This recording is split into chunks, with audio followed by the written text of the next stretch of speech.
Jy, na weke en weke kan ek weer die sonsopkoms wys. En na die reën en na die mis, uiteindelik kan ek vir jou wys, dis wat ek sien elke liewe môre as ons langran op 'n Saterdag gaan doen.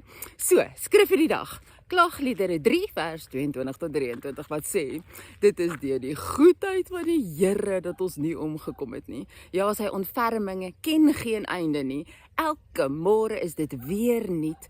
Groot is sy goedheid. Is dit nie waar nie?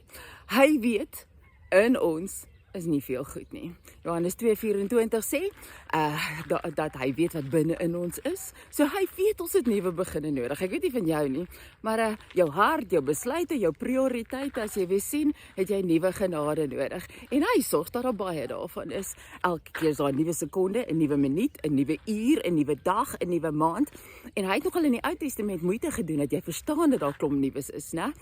Elke week is die Sabbat om te wys amptelik dis 'n nuwe begin. Elke maand is die nuwe maand om te bewys dis 'n nuwe begin. Elke jaar is dit 'n nuwe jaar en dan is daar die jubeljaar, elke 50, soveel sodat alles herstel word, want 'n nuwe begin se punt is herstel.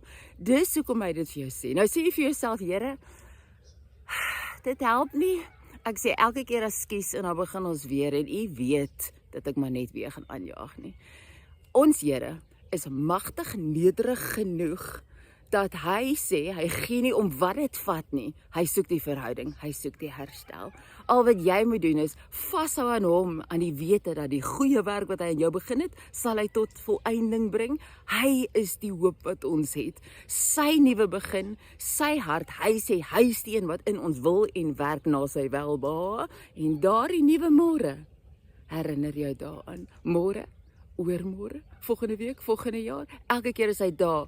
Ons getroue God, sy ontferming ken geen einde nie. Hy moet wat om oor te brag, is dit nie?